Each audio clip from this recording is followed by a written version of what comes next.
당당하다던 박상현 검사, 왜 국회 선서대 앞에서는 입을 닫았을까요? 그를 떨게 만든 녹취록의 실체를 백운기 정어리TV와 정치 인사를 통해 알아보도록 하겠습니다. 복잡한 정치 이슈를 한 번에 정리해드리는 정치 한방컷. 영상을 시작 전 좋아요와 구독, 알림 설정을 부탁드립니다. 아마 김정은 기자님만큼 이걸 열심히 취재한 사람 별로 없을 것 같은데. 아마 제가 좀 조심스럽긴 한데 그럴 수밖에 없는 게 대북송금 사건 자체가 막 이슈화된 게 이제 이화영 전 부지사가 23년 7월 말에, 그러니까 6월부터 이제 진술이 바뀌기 시작했는데 예. 제가 이 사건 들어갔던 게 7월부터 들어갔습니다. 23년 7월부터 이화영 전 부지사가 이제 진술을 소위 말하는 바꿨다고 얘기하고 나선 직후부터 제가 이 사건을 봤으니까 23년 7월부터 현재까지 이 사건을 계속 취재하고 있습니다. 그러니까 그 기간 동안에 수원지법의 현장에 가가지고 이화영 전 부지사의 사건을 처음부터 끝까지 봐온 기자는 아마 대한민국에서 그러니까요. 저만 있지 않을까 싶습니다. 이제 다른 뭐 정치하는 분하고 달리 기자는 팩트를 이제 그렇죠. 취재를 하는 거니까 아마 맨 처음에 시작할 때부터 의심은 가지고 있었지만 어떤 예단을 갖고 취재하지는 그럼요. 않았을 거 아니에요. 그럼요. 그러면 그때부터 지금까지 쭉 취재를 해서 현재 내린 바 결론은 뭡니까? 지금 우리 앵커님 말씀하신 정확한데 저도 이 사건이 그러니까 이제 그때 당시에는 이화영이라는 정치인 이재명 밑에서 바로 일을 했던 그 평화부지사였던 이화영이 진술을 갑자기 바꿔서 뭔가 이 정치인 이재명한테 불리했다는 진술이 그때 나왔어요. 그래서 그 현장을 보러 갔던 거거든요. 근데 그 의심이 현장에서 계속 보다 보니까 이게 한두 번 계속해서 이게 막 보는 수준이 아니라 이제 해를 가득해서 보다 보니까 계속 제 마음속에서 이상함이 들었어요. 그러니까 그 이상함이 이게 검찰의 공소사실은 이재명을 위해서 북한에 800만 불, 100억을 보냈다는 게 공소사실의 핵심인데 근데 왜 이렇게 허술하지? 왜 이 의심이, 내 이 이상함이 왜 풀리지 않지? 시간이 갈수록 검찰에서 이 공소사실이 완성돼가지고 저를 해소시켜줬어야 되잖아요. 그게 아니라 계속 이상한 지점들이 하나하나 더 밝혀지는 거예요. 예. 그러니까 내가 이 사건을 놓을 수가 없었던 겁니다. 계속 봐야겠다고 생각을 했던 거고 그 의심이, 이상함이 이거 정말로 공소사실이 이거 정말 이상했구나 라는 게 점점 드러났던 거죠. 그리고 그 명징한 그 검찰의 공소사실 그 근간에는 정치인 이재명을 향한 일방적인 그 검찰의 정말 무리한 기소 움직임들이 거기에 곳곳에 포진돼 있었던 거예요. 그게 드러났습니다. 그러면 지금 내린 결론은 이건 조작이 맞답니까? 제가 아직 결론 내리기 전입니까? 기자 입장에서는 제가 참 조작이라고 단정하기는 어려움이 있습니다. 다만 지금까지의 제 보도를 봐 오신 분들은 아시겠지만 강하게 의심되는 부분이고 그 의심이 언젠가 저는 진실을 향해서 도달되지 않을까 생각하고 있습니다. 다만 지금은 조심스럽습니다, 저는. 그래서 방금 전에 제 기사가 이게 지금 단독 보도가 나왔거든요. 예. 제가 6월 19일에 박상현 검사가 느닷없이 지금 서민석 변호사한테 전화를 해가지고 주범 이재명, 종범 이화영으로 만들어야 된다고 지금 이렇게 통화를 했잖아요. 그러면 그 사이에 앞서서 무슨 일들이 있었는지 살펴본 거 아닙니까? 그래서 진술조서, 검찰에서 조사받았던 그 진술조서들을 다 분석을 해가지고 방금 전에 기사를 냈습니다. 단독 보도를 냈는데 6월 12일에 진술이 바뀐 건 맞습니다. 네. 근데 열흘 뒤인 불과 일주일 뒤인 6월 16일, 18일께 진술을 멈춥니다. 그리고 나서 7월 12일에 김영태 변호사를 만나고 내가 이렇게 회유와 압박을 당해서 이렇게 진술을 할 수밖에 없었다. 폭로를 하게 된 겁니다. 그 뒤로 그 입장은 지금까지 이어지고 있고 지금 우리 앵커님 말씀하신 대로 6월 12일에 그런 진술을 번복하긴 하지만 이에 앞서서 지속적이고 반복적으로 이화영의 회유 작업이 들어갑니다. 요거 사건에 대해서 조금 더 크게 좀 설명을 좀 해드려야 되는데 정치인 이재명을 잡기 위한 정권 차원의 지속적이고 반복적인 움직임을 우리가 전제하고 이 상황을 봐야 됩니다. 그러니까 21년 가을에 소위 말하는 대장동 사건이 터집니다. 그리고 나서 요 사건이 당군일의 최대 이익을 봤다는 이 사건이 대장동 개발업자들을 위해서 당시에 성남시장이었던 이재명이 자기의 배임 혐의를 무릅쓰고 이문을 몰아줬던 게 이 사건의 핵심이에요. 근데 그것만으로는 잘 안 됐죠. 왜? 부동산에 막 당시에 상황들이 있었고 해가지고 이게 사건이 안 됩니다. 근데 이로부터 1년 뒤인 22년 가을에 사건이 안 되니까 대장동보다 먼저 일어났던 위례를 가지고 와가지고 남북 배가른다고 막 하면서 협박을 해가지고 위례 사건이 만들어집니다. 그래서 23년 3월에 이 대통령에 대한 구속영장을 치려고 중앙지검에서 하는데 아시겠지만 실패합니다. 그래서 불구속 기소를 해요. 근데 그 즈음에 무슨 일이 벌어지냐. 23년 1월에 태국에서 황제도피 생활을 하고 있던 김성태가 잡혀서 들어옵니다. 어디로 잡혀 들어오냐. 수원으로 잡혀 들어옵니다. 그래서 무슨 일이 벌어지냐. 대장동과 위례에서 실패했던 이 정권 차원의 움직임들이 수원에서 바로 대북송금 사건으로 나타납니다. 이게 바로 23년 1월부터 시작돼가지고 이게 쭉 이어지는 흐름인데 이걸 왜 말씀드리냐. 대북송금 사건을 완성하기 위해서는 북한에 돈을 줬다는 게 핵심이거든요. 800만 불 100억을 줬다는 게 핵심인데 요 사건에서의 기초가 완성되려면은 기본적으로 북한에 돈을 준 걸 우리가 압수수색을 할 수가 없으니까 김성태의 진술이 필요하죠. 쌍방울 관계자들의 진술이 필요합니다. 그리고 안부수의 진술이 필요해요. 북한과의 연결고리. 그리고 가장 핵심적으로 뭐가 필요하냐? 이화영의 진술이 필요했던 겁니다. 근데 김성태 아시겠지만 이렇게 막 협박하고 해가지고 막 압박하고 가족들 거기도 똑같이 압수수색하고 안부수에 대해서 막 가족들한테 그 딸한테 막 월급 주고 집 마련해주고 해가지고 진술이 다 이재명을 위해서 이 북한에 돈 줬다는 진술이 완성이 됩니다. 근데 이화영이 넘어오질 않아요. 이화영이 넘어오질 않는 거예요. 그러니까 이화영을 향한 김성태와 검찰 차원의 압박이 계속해서 필요해요. 왜? 우리는 3인성으로 완성해서 정치인 이재명을 꼬린시키기 위한 방법이 필요했으니까. 이 1년의 작업들이 4월, 5월, 6월까지 계속되는 거예요. 느꼈어요. 느꼈으니까 그 선거법 사건에서 무죄가 나오고 그랬던 겁니다. 어제 국회에서 그 논란이 됐던 박상용 검사와 그 변호사 간의 녹취가 공개가 됐습니다. 처음에 일부 나오니까 야, 빅정만 짜집게 해가지고 그렇게 하면은 되나 막 이래서 국힘당이 랄지를 하니까 그래 그러면 전체로 한번 들어보자 해서 들었어요. 아마 당황했을 거예요. 다 듣고. 여러분도 궁금하시죠? 좀 길지만 한번 들어봅시다. 뭐라고 했는지. 그래서 부장님, 예. 저희 좀 도와주시면 좋겠는데요. 그것도 저희가 어떻게든 시간을 좀 주십시오. 예. 주시면 왜냐하면은 저도 이게 지금 힘드신 거 저도 알아요. 예, 아니 저희도 그러니까 결정을 어떻게 왜냐하면은 이제 이거는 솔직히 법조인끼리 하는 말인데 예. 완전히 제가 만약에 이걸 인정하는 순간 네. 완전 호구짓한 거 아니에요, 내가. 아니 그건 그거 아니시죠. 의뢰인이 해달라고 하는 면에서 최대한 최고의 변호사를 선임한 거죠. 그래서 제가 검사님 말씀을 그대로 전달을 하고. 아닙니다. 제가 지금 해주십사 하는 거는 왜요? 진짜 그럼 변명하시게? 내일 할게요. 기다리세요. 이부지사를 한 번만 봐주시면 안 되겠습니까? 내일은 내가 안 되는데. 조금이라도요. 저희가 하루 종일 불러놓고 밤에도 있으니까요. 잠시라도 와서 얘기를 좀 들어주시면 안 되겠습니까? 지금 이부지사는 손민석 변호사님을 한 번만 좀 불러달라고 그렇게 얘기를 또 하는데. 오늘도 만났는데. 근데 오늘 만났는데 또 제 얘기를 들었잖아요. 새로운 얘기를 그러니까 나니까는 또 이걸 어떻게 해야 되나. 내가 이거 인정하면 죽는다 그랬는데 이거 어떻게 해야 되나. 제가 아침에 그 말을 했어요. 네. 어차피 좋다. 그러면은 사건도 묻어주고. 어떻게 묻어줘요? 지금 갖고 있는 자체에 있는 거. 네. 그건 당연히 해줘. 네. 그렇게 간다 한들. 네. 당신이 제3자 뇌물로 가는 순간 당신은 그거 지금보다 더 죽는다. 라는 얘기를 했어요. 근데 그러니까 그런 상황에서 이제 또 검사님 말씀을 새로 듣는 거네요. 예, 제 얘기를 들었고 저는 이제 얘기가 그거였어요. 그러면 부인했을 경우에는 어떻게 더 좋은 방안이 뭐가 있냐? 만약에 부인했을 경우에는 서 변호사님께서 이걸 다 무죄를 받아줄 수 있다고 하시냐? 그게 아니라 오히려 진짜 10년에서 시작하는 거 아닌가요? 그렇게 하면? 저는 저는 그러니까 대안을 제시해야 되지 않겠어요? 만약에 그러면은 그게 아니면 만약에 방조까지 해서 하면 만약에 전부 다 집중해 주십시오. 만약에 방조까지 해서 일단 2년 6개월까지 최대한 간다고 하더라도 그거는 그러면 일단 이 사람은 이제 실리를 선택하는 거고. 근데 그게 아니라 그냥 생자 부인을 해서 지금 입장으로 계속 간다. 그러면 저희는 한 10년 이상 구형을 할 거고 당연히 그 부분에 대해서는 어떻게 대응을 하시는 솔루션을 부장님 만약에 주셔야 될 텐데. 그러니까 그거는 뭐라고 하시냐. 제가 그게 궁금하더라고요. 이분과 나의 안 중에 하나는 그냥 죽어버리자.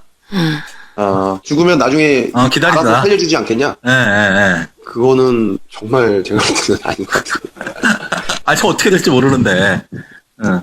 자기 비리를 알고 있는 그 사람을 어떻게 사면을 해줍니까? 부장님 해주시겠어요? 그리고 지금 그렇게 할 거면 당에서 나서서 해줘야죠. 그래야 당에서 나서서 이렇게 했는데 그때 안 됐으니까 이건 정치적 사건이다 되겠죠. 지금 당의 입장은 개인 비리라는 거 아니에요. 지금 개인 비리라고 했는데 그때는 다음에 정권이 바뀌면 개인 비리가 아닌 게 됩니까? 그러니까 이제 이재명에 대해서 배신을 안 하면.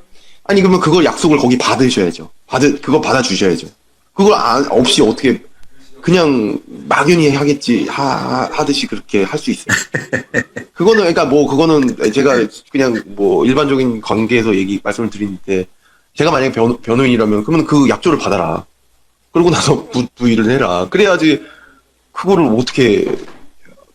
어떻게 합니까? 지금 당의 입장 자체가 여기 개인 비리라는 건데. 그럼 당의 입장 자체라도 바꿔야 될 거 아닙니까? 적어도.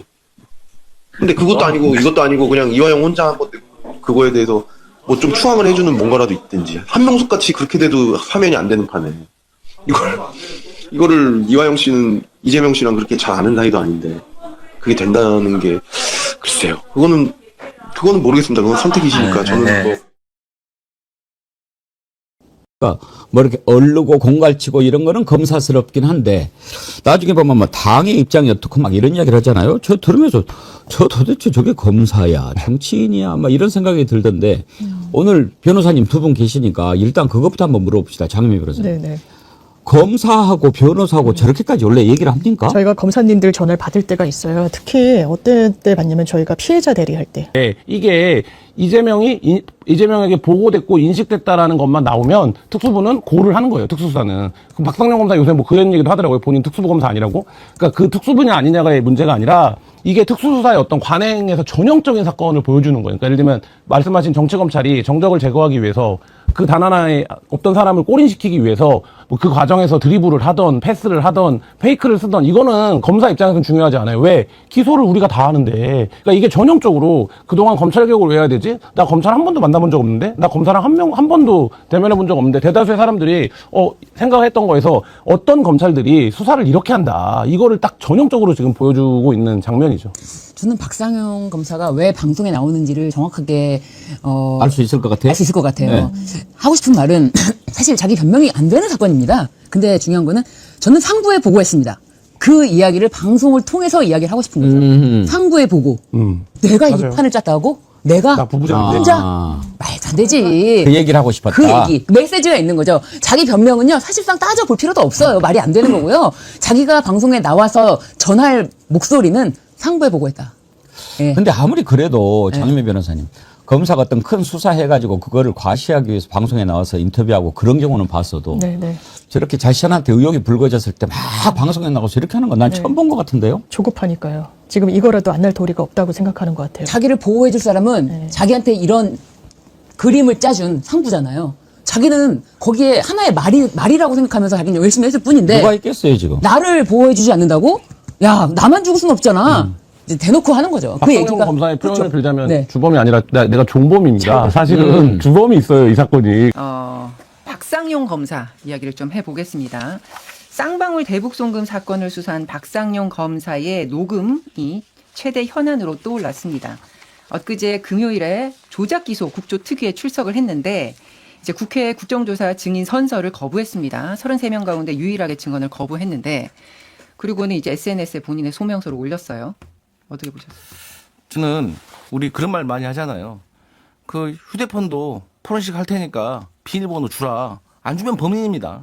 마찬가지로 선서 왜 못합니까? 본인의 주장처럼 본인이 많은 어떤 방송에 나와가지고 본인은 떳떳하다고 막 주장하고 있잖아요. 아니, 그 말이 사실이라면 왜 선서를 못하는 거예요? 진실말은 말하면 되는 거지. 그런데 어제 또 국정조사에서 추가적인 녹취가 나왔잖아요. 저는 그걸 보면서 지금까지는 우리가 이제 회유라는 말도 같이 썼었거든요. 이건 회유가 아니라 협박이구나. 근데 뭐 여러분들이 많은 얘기를 하고 계시는데 저는 가장 심각하게 보고 있는 게 박상용 검사가 거짓말로 협박도 했구나. 무슨 말이냐면 이해찬 전 총리가 사무실이 있는데 거기에 김성태 전 쌍방울 회장이 매월 2천만 원씩 지원을 했다. 그래서 이게 수사가 확대가 될 수 있다. 그런데 민주당 서영교 의원의 주장에 따르면 본인이 확인을 해보니까 그런 적이 없다는 거예요. 이해찬 전 총리가 사무실 임대료 뭐 운영비 2천만 원을 지원받은 적이 없다는 거예요.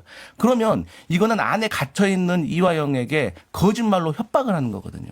이거는 정말로 심각한 문제다. 영화에서나 나올 수 있는 문제다. 뭐 그 외에도 아니 검사라는 사람이 정당의 어떤 시그널을 파악을 하고 또 신진우 판사가 뭐 이 정도가 되면은 그 판결을 내릴 수 없는 상황이 될 겁니다. 예. 그리고 그렇게 되면은 판단을 내릴 수가 없으니까 재판이 길어지고 그럼 당연히 너는 뭘로 나갈 수 있어? 보석으로 나갈 수 있을 것이다. 그러면 너는 검찰 편에서 이재명 재판에 참고인으로 너는 지내면 된다라는 식으로 얘기를 했는데 이게 어떻게 설명이란 말로 해명이 될 수가 있을까? 물론 앞으로 전체 공개할 겁니다. 예. 그럼에도 불구하고 이 정도만 들어봐도 정말 심각한 문제라고 생각합니다. 뭐 내용이 들어가기 앞서서 꼭 지적해야 되는 사항이 있어요. 예. 박상현 검사는 공직자로서의 전혀 자격이 없다고 저는 생각해요. 왜 그러냐면 이게 증인 선서 같은 경우에 본인이 안 하는 이유에 대해서 국정조사 자체가 위헌 위법하기 때문에 나 안 하겠다. 뭐 이런 취지로 얘기를 했는데 본인이 위헌 위법 이런 걸 얘기하려면 본인이 법을 지켜야 되거든요. 이게 증인이 선서하는 거 의무예요. 국정조사에서. 선서를 정당한 이유 없이 안 하면 처벌됩니다. 네. 형사처벌 규정이 있고 그건 본인 검사직도 날아갈 수 있어요. 형사처벌되면. 근데 거기에 이제 법조항에 정당한 이유 없이 선서를 거부할 경우에 처벌이 되는데 네. 그럼 정당한 이유가 뭐냐? 그래서 그게- 본인이 이제 소명을 했다는 거예요. 이제. 예, 근데 박 그게 검사 이제 입장. 전혀 말이 안 되는 게 우리 법이 정하는 정당한 이유는 자기나 친족이 내 증언으로 인해서 형사처벌 받을 우려가 있다거나 내가 변호사여가지고 직무상 비밀을 유지해야 될 의무가 있는데 그 비밀을 털어놓으라고 요구를 받거나 그럴 때 증언을 거부할 수 있고 그 사유를 소명할 수 있다는 건데 자기가 얘기하는 뭐 국정조사는 위헌 위법하기 때문에 안 하는데 이건 정당한 이유 우리 법에 예정하고 있는 게 아니에요. 그러니까 지금 이 사람은 처벌을 받아야 됩니다. 그걸 얘기를 똑바로 자기가 자격을 가지고 저는 이슈 파이팅 하려고 그랬던 것 같은데 증언을 거부하면 또 얼마나 뉴스가 많이 뜨겠어요. 그런데 너무 얕은 수였다. 본인이 오히려 처벌받을 거라는 말씀을 드립니다. 네, 그래서 민주당이 국회 증감법에 따라서 법적 검토한다고 하더라고요. 저는 강수영 변호사님이 방금 말씀하신 내용 중에 빠진 게 있어서 잘못 아마 파악을 더 정확하게 못하시고 말씀을 하신 것 같은데요. 뭐 구조투기 자체가 위헌 위법하니까 증언 못하겠다는 것도 있었고 네. 또 자기가 선서를 하고 증언을 했는데 그거 가지고서 또 위증죄로 뭐 고발하고 특검에 넘길 거다 뭐 이런 얘기도 있었지만 하나 빼놓을 수 없는 게 방금 말씀하신 그 사유. 자기가 지금 관련 사건을 형사적으로 지금 수사를 받고 있기 때문에 그 형사소송법과 국회법 형사소송법 관련 규정을 준용하고 있어요. 그렇기 때문에 자기 부재 거부권에 따라서 나는 증언을 거부할 수 있는 권리가 있다. 이 얘기도 같이 했는데 아마 그거는 못 보신 것 같아요. 그거 봤는데 이제 강조점이 사실은 그것보다 아니 강조점이 또 하여튼 뭐 사유가 변호사니까 네, 아실 네. 거 아니에요. 네. 세 가지 사유 있으면 그 중에 하나라도 해당이 되면은 거부할 수 있는 거고. 그러면서 뒤에 얘기도 있었잖아요. 공소 취소 안 한다는 약속하면 나 선서하겠다. 그거는 아까도 제가 드린 말씀이 그거는 그게 세 번째 얘기고 첫 번째는 뭐 국조특위가 위헌 위법이고 철저히 법적 주장도 있었단 말씀이에요. 이제 그걸 빼놓고 얘기하면은 마치 정치적인 이슈 파이팅만 하는 것처럼 보일 우려가 있기 때문에 말씀을 드리는 겁니다. 알겠습니다. 이제 본질로 좀 돌아와 보겠습니다. 이제 본질로 돌아와서 의혹이 커지게 된 계기가 이제 2023년 5월 당시에 박상용 검사가 이화영 전 부지사의 변호사 서민석 변호사에게 전화를 걸어서 회유를 하는 것으로 읽히는 그런 정황이 담겨 있는 통화 녹음이 공개되면서 이제 시작이 된 거잖아요. 전용기 의원이 매일같이 조금씩 더 이제 이 녹음을 공개를 추가로 하고 있는데 그러다 보니까 처음에는 맥락상 이제 전체 맥락상 이거는 곡해될 수도 있는 거다. 짜깁기를 한 것이다. 라는 어떤 반박이 조금 설득력을 얻나 싶었는데 이게 더 추가로 많이 되면서 여기서 과연 반박이 가능할까라는 의문도 생기는데 어떻게 보십니까? 그러니까 이게 전체적인 거를 모르기 때문에 녹취가 이제 비슷한 게 여러 개 나오니까 이게 맞겠구나라고 생각이 될 수가 있겠어요. 근데 전체적인 거를 알게 됐을 때 그럼 앞에서 무슨 얘기를 했길래 이런 대화가 나왔을까까지 저는 아직도 더 밝혀야 한다고 생각을 해요. 검사가 피고인의 피의자의 변호인과 통화라는 것을 녹음을 해서 이런 식으로 터뜨려서 이제 이슈화 만든 거 아니에요? 그 동기에 대해서도 저는 대단히 불순하다고 봅니다. 23년도 얘기잖아요. 이 정부가 정권 잡은 지가 지금 10개월이 됐는데 그 사이에 무슨 일이 있었길래 그때는 10개월 전에는 충분히 얘기할 수 있는 건데 안 하고 또 이분 서민석 변호사라는 분이 이화영 씨 가족에 의해서 어떤 대우를 받았던가 중간에 해임도 당하고 했던 여러 가지 일들 석연치 않아요. 게다가 지금 민주당이 공천 신청했다는 거 아니에요. 그러니까 우리는 다 들어봐야 된다. 박상용 검사 하는 얘기를 우리가 액면 그대로 그렇구나. 제가 그렇게 보는 건 아닙니다만은 네. 이분도 서민석 변호사도 지금 왜 통화를 그럼 그렇게 하느냐에 대해서 우리가 봐야 돼요. 우리가 자꾸 박상용 검사 입장에서 이렇게 얘기하면 협박이네. 이렇게 하면 압박이네. 라고 볼 수 있지만 그러면 이 서민석 변호사는 그럼 무슨 역할을 했냐를 봐야 됩니다. 그리고 진짜 이화영이라는 사람은 변호인과 계속 소통을 했을 테니 이화영의 본심은 무엇이고 거기까지 들어가야지 정치적으로 이렇게 한 사람 개인 검사 하나를 가지고 이렇게 거대 여당이 몰아붙이면 여론이 이렇게 흘러가게끔 만들 수밖에 없어요. 저는 이 장면에서 가장 안타깝게 본 것은 야당이 제대로 못 싸우니까 검사 개인에게 증인으로 나온 그분에게 모든 걸 다 얹어주는 그 상황이 안타깝다 이 생각이 들고 이 국정조사 자체는 누가 보더라도 의도가 너무 불순한 겁니다. 자, 그러면 위법한 거예요. 예, 예. 여기에 대해서 우리가 얘기를 못하고 세게 못하고 있는 이 현실이 안타깝다. 이게 결론입니다. 그러니까 지금 말씀하신 게 국민의힘에서는 이 녹취록이 공개된 게 서민석 변호사가 청주시장 예비 후보라는 점과 결부시켜서 어쨌든 공개한 의도가 불순하다라는 문제를 지적하고 계신데 과연 이 의도와 그럼 어쨌든 이 통화 녹음상에서 드러나고 있는 검사가 회유를 한 것으로 보이는 이 정황과 과연 똑같은 이거 다른 얘기지 않냐라는 얘기예요. 말씀하신 대로 그렇게 이제 접근을 해도 저는 충분히 반박할 만하다고 생각을 하는데요. 일단 서민석 변호사가 청주시장 예비후보로 공천 신청할 게 아니라 본인이 진심이면 재심을 신청해야 되는 거예요. 그러니까 이거는 연결이 되죠. 왜냐하면 지금 주장하고 있는 증거 조작 문제는 증거가 조작됐으면 재심 사유거든요. 그 이화영 전 지사는 재심 청구해야 되는 거예요. 그러지 않고 지금 국정조사 특위라는 이런 어떤 판을 깔아놓고 뭔가 자기한테 유리한 녹취만 살라미식으로 공개를 하면서 왜곡하고 있단 말이에요. 그리고 또 하나는 저는 전체 공개를 해야 마땅하다고 생각하지만 지금 공개되고 있는 그 살라미식으로 공개되고 있는 부분 녹취만 들어도 전 충분히 변호사로서 이해가 됩니다. 당시 상황이. 그러니까 제3자 뇌물죄가 핵심이거든요. 제3자 뇌물죄의 정범, 주범으로 이화영 전 지사를 의유를 할 것이냐 아니면 공범, 종범으로 이화영 전 지사를 의유를 할 것이냐. 지금 이 싸움이에요. 공범으로 의유를 하면은 더 유리한 거죠. 이화영 전 지사한테는. 형량이 떨어지는 거니까. 근데 주범이면 훨씬 더 무거운 처벌을 받게 됩니다.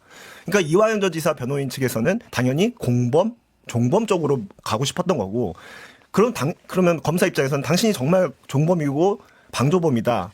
그러면 정범을 불어라. 윗선이 누구냐. 이걸 따져 물을 수밖에 없는 거거든요. 너무 정범을 찾고 윗선을 찾는 것은 검사로서 당연히 해야 될 일인데 이걸 마치 뭔가 왜곡하고 뭔가 회유하고 압박하는 걸로 이걸 프레임을 이렇게 만드는 거. 저는 지금 그게 박 좀 문제라고 검사가 생각해요. 그렇게 설명을 하고 있는데 강 변호사님. 반박을 좀 드려야 될 부분은 자, 이화영 부지사의 초기 진술만으로는 이재명 당시 지사를 엮어 넣을 수가 없다라는 인식은 녹취 전반에 드러나죠. 근데 이화영 부지사를 종범으로 할 거냐 정범으로 할 거냐 그게 쟁점이 아니고 박상현 검사 입장에서는 결국 이재명 지사에게까지 가야 되는데 이재명 지사가 주범이 돼야 당신이 종범이 되는 건데 당신 말만으로는 지금 그게 안 된다. 이 얘기를 반복해서 하고 있는 거니까요. 그러니까 박상현 검사는 그 가운데서도 계속 얘기하는 것이 서민석 변호사 측에서 먼저 제안했으니까 이게 법리적으로 왜 안 되는지를 설명하다 보니 이렇게 됐다고는 하는데 네. 그런데 이제 일반적으로 변호사와 검사가 이런 대화를 한다고 가정했을 때에는 변호사가 주장을 할 수 있겠죠. 이화영은 방조범입니다. 그러면 변호사가 먼저 이재명 지사가 주범이라는 얘기를 해야 됩니다. 자기 입으로. 그런 얘기를 먼저 하면서 또 공익제보자 얘기도 있었잖아요. 만약에 서민석 변호사가 먼저 공익제보자를 제안을 진짜 했다면은 나는 내부자로서 상급자의 어떤 잘못된 것을 폭로했습니다는 구도가 돼야 돼요. 그러면 서민석 변호사 입으로 이 모든 범죄의 주범이 이재명 도지사입니다라고 얘기를 먼저 했다는 얘기가 돼야 돼요. 이건 완전히 이제 서민석 변호사가 어떻게 보면 민주당 입장에서는 배신자가 돼야 돼 이게 스토리가 맞는 거거든요. 그런데 뒤에 이제 녹취록들이 추가 폭로되는 걸 보면 막 읍소한다는 표현이 있잖아요. 네. 아우 제발 부탁드립니다 부장님. 저 막 죽겠습니다 지금 중간에서. 그러니까 이거는 자기 나름대로 가지고 있는 시나리오들이 있는데 그 시나리오대로 가는 과정에서 윗선에서는 더 빨리 더 빠르게 더 엄격하게 와 조지라 소리 말해서 아주 혼을 내달라는 압박이 있는데 이쪽에서는 나름대로 내놓은 보따리가 그 길로 가기에 너무 부족하니까 좀 더 이거보다 세게 얘기해 주세요. 보고 말고 아예 도지사가 지시했다고 얘기를 좀 해줘요. 그래야 주범이 되지. 그 설득하는 과정이라고 볼 수밖에 없잖아요. 근데 그걸 말을 안 들어 이화영 부지사가 300만 달러 이런 거에 대해서 진술을 안 해요. 그러니 부족하다고 계속 얘기하면서 부탁을 하는 거고 그 과정에서 그냥 우리 생각에는 그게 아니고 그냥 다 죽어버릴 것도 생각해보고 있다. 그냥 내가 덮어 쓰려고 한다. 그러면 뭐 어디 이재명 도지사가 정권 잡아도 뭐 사면 해주겠어요? 이런 식으로 계속 얘기하는 이 모습들이 통상적인 우리 법조인들의 변론 과정에서 드러나는 대화가 아니에요. 변호사가 그런 변론을 했을 때 네. 검사가 봤을 때 아니 종범 안 돼요라고 판단했으면 그냥 기소하면 돼요. 정범으로 기소해버리지 지금 설득하지 않아요. 예, 지금 네. 그래서 어쨌든 양측의 지금 의견들에 대해서는 뭐 여러 방송에서도 여러분께 들으실 텐데 근데 두 분이 이제 변호사시잖아요. 검찰이 이렇게 원래 친절한가요? 그러니까 이 대화를 들어보면 너무 친절하죠. 이렇게 친절한지는 않아요. 좋은 친절한 검사인 것 같아요. 분명한데 본인이 이제 중요한 거는 이제 주범을 잡으려다 보니까 뭐 어르고 달래고 하는 것도 있고 뭐 여러 가지 이제 수사 기법상 기술을 쓰는 건데 지금 방금 강소영 변호사님께서 말씀하신 내용 중에 제가 꼭 말씀드려야 되는 게 저는 이 녹취록을 조금씩 이렇게 공개하는 게 전 작폭 공개라고 생각하거든요. 그 중에 저는 정말 땅을 치고서 이게 웃었던 게 하나 있어요. 그게 뭐냐면 저는 서민석 변호사가 먼저 이재명 대통령이 주범이라고 얘기를 했어야 됐다고 말씀하셨죠. 그래야 우리 주장이 말이 맞다. 저는 그랬을 거라고 생각해요. 왜냐하면 녹취록에 어떤 내용이 있냐면 이런 내용이 있습니다. 박상현 검사가 이렇게 얘기해요. 아니 자기의 비리를 알고 있는 사람은 어떻게 사면을 해줍니까? 사면 얘기가 나와요. 그러니까 서민석 변호사가 한 얘기가 뭐냐면 그러니까 이제 이재명에 대해서 배신을 안 하면 이런 얘기를 합니다. 그러니까 아까 말씀하신 그 배신 얘기를 서민석 변호사 스스로 해요. 이 얘기는 뭐냐면 이 두 사람 사이에 공유하고 있는 생각은 뭐냐면 주범은 이재명 대통령이라는 거예요. 그건 맞는데 과연 이걸 그대로 밝히고 그냥 확 죽을 것인가, 아니 확 공개를 배신자가 될 것인가, 아니면 그냥 이화영 전 부지사가 다 혼자 뒤집어 쓰고 나중에 사면을 기다릴 것인가, 이런 얘기를 하고 있단 말이에요.